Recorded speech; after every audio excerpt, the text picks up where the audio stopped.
Perkenalkan, nama saya Dini Febrianti dengan NIM 2211174. Baik, di sini saya akan memenuhi tugas mata kuliah Perspektif Global yang diampu oleh Ibu Fajol Hayati SSI MSI Kom. Baik, Assalamualaikum anak-anak ibu semuanya. Baik, sebelum kita memulai pembelajaran kita pada pagi hari ini, alangkah baiknya kita berdoa terlebih dahulu. Baik, kepada ketua kelas, silakan pimpin doanya terlebih dahulu. Baik, Bu. Baik, berdoa dimulai.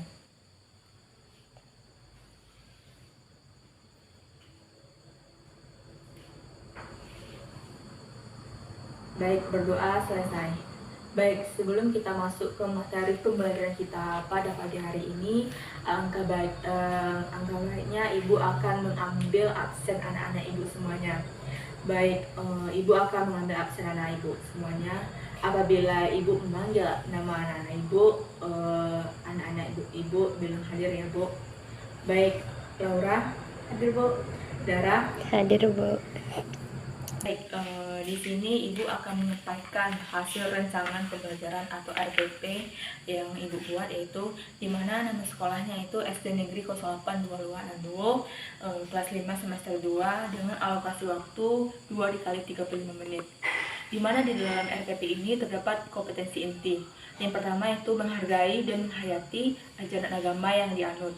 Yang kedua itu menghargai dan menghayati perilaku jujur, disiplin, peduli, gotong royong, santun, percaya diri, dan berinteraksi secara aktif dengan lingkungan sosial dan alam dan lingkungan pergaulan dengan keberadaannya. Yang ketiga itu memahami pengetahuan secara konseptual dan prosedural berdasarkan rasa ingin tahu tentang ilmu pengetahuan dan teknologi. Baik, selanjutnya itu terdapat indikator atau pencapaian kompetensi. Yang pertama itu menjelaskan fungsi simbol yang ada pada peta. Yang kedua itu menjelaskan macam-macam skala yang ada pada peta. Yang ketiga itu menyajikan hasil diskusi komponen peta bersama fungsinya. Yang keempat itu menyebutkan unsur-unsur atau komponen peta. Selanjutnya itu terdapat materi pembelajaran, di mana di dalam materi pembelajaran ini terdapat 3 materi. Yang pertama itu materi reguler, yang kedua itu materi remedial, yang ketiga itu materi pengayaan. Di mana di dalam materi reguler ini terdapat komponen peta. Yang kedua itu materi remedial, di mana di dalam materi remedial ini terdapat skala peta. Yang ketiga itu materi pengayaan, di mana di dalam materi pengayaan ini terdapat simbol. Selanjutnya itu materi remedial, di mana di dalam materi remedial ini apabila siswa yang belum mencapai KKM dilakukan pembelajaran remedial dengan belajar kelompok.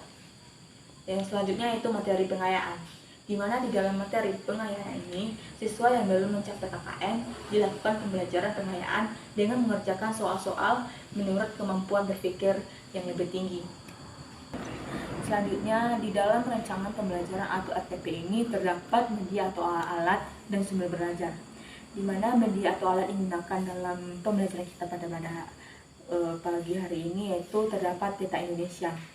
Yang selanjutnya sumber belajar, di mana di dalam sumber belajar ini kita menggunakan buku paket dari Kemendikbud. Yang kedua itu buku lainnya yang relevan.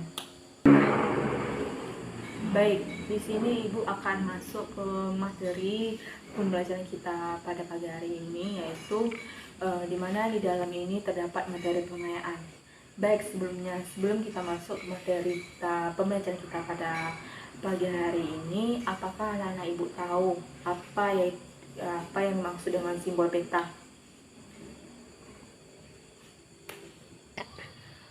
Baik, selanjutnya itu Ibu akan masuk ke materi pembelajaran kita pada pagi hari ini, di mana di dalam materi pengayaan ini apakah anak-anak Ibu tahu apa yang dimaksud dengan simbol peta? Tahu, Bu. Laura, apa itu yang dimaksud dengan simbol peta? Arah letak peta. Ya, apakah anak-anak Ibu tahu lagi apa yang dimaksud dengan simbol peta? Baik, kalau anak-anak Ibu tidak tahu, baik di sini Ibu akan menjelaskan itu yang dimaksud dengan simbol peta adalah tanda khusus pada peta yang mewakili objek yang dipetakan.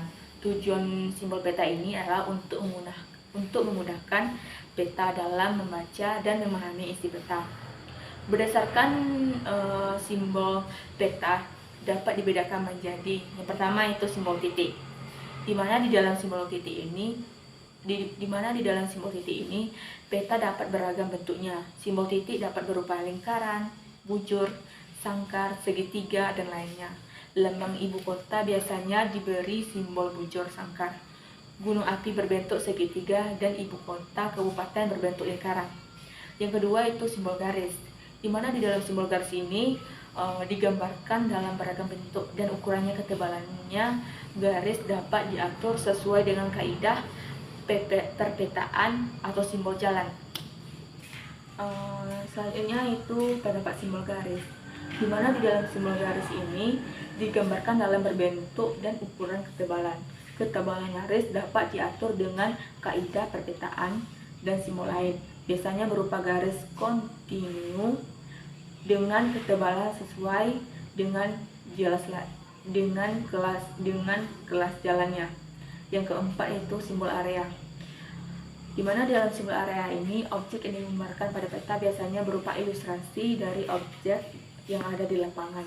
Simbol area juga memiliki aturan tertentu dalam perpetaan. Misalnya area berupa sawah digambarkan dalam bentuk playgon tertutup dan di dalamnya terdapat simbol tanam padi.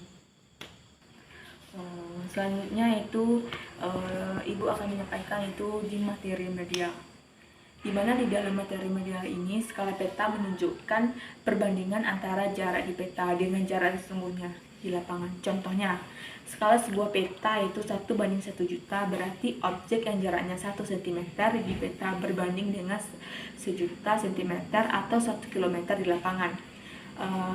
Skala peta dapat dibedakan menjadi skala angka dan skala grafis. Yang pertama itu skala angka. Skala angka itu berwujud perbandingan angka, misalnya 1 banding 10. Yang pertama itu skala angka. Skala angka itu berwujud perbandingan angka, misalnya 1 banding 10.000, tidak disebutkan satuannya di belakang, atau angka tersebut berisi satuan yang menggunakan cm, sehingga skala angka tersebut dibaca 1 cm di peta sama dengan 10.000 cm di lapangan.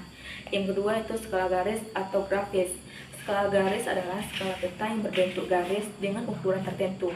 Skala garis biasanya ada di dalam kolom legenda. Jika contoh skala garis tersebut dibuat skala angkanya, maka skalanya adalah 1 banding 500.000, karena 1 cm di peta berbanding 5 km di lapangan. Mungkin itu sedikit penyampaian materi dari Ibu. Apakah anak-anak Ibu bisa mengerti apa yang Ibu sampaikan dari materi pembelajaran kita pada pagi hari ini? Ngerti, Bu. Baik, selanjutnya yaitu mungkin itu penyampaian materi dari Ibu untuk mengetahui apakah anak-anak Ibu paham dengan materi yang Ibu sampaikan. Ibu akan memberikan anak-anak Ibu tugas tentang pembelajaran kita hari ini mengenai peta, dan tugas itu dikumpulkan pada pertemuan minggu depan. Baik, sekian pembelajaran kita pada pagi hari ini. Apabila salah kata, Ibu mohon maaf, dan Ibu akhiri dengan wabillahi taufiq wal hidayah. Wassalamualaikum warahmatullahi wabarakatuh.